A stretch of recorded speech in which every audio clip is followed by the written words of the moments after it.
Time, bro. Time. Time yangu ni mbaya.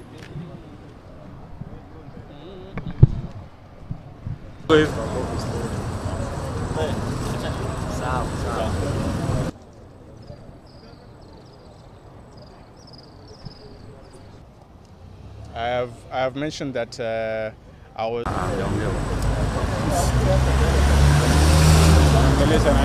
The aspect on which he was arrested was not only an excessive use of force by the persons who were under the guise of police powers.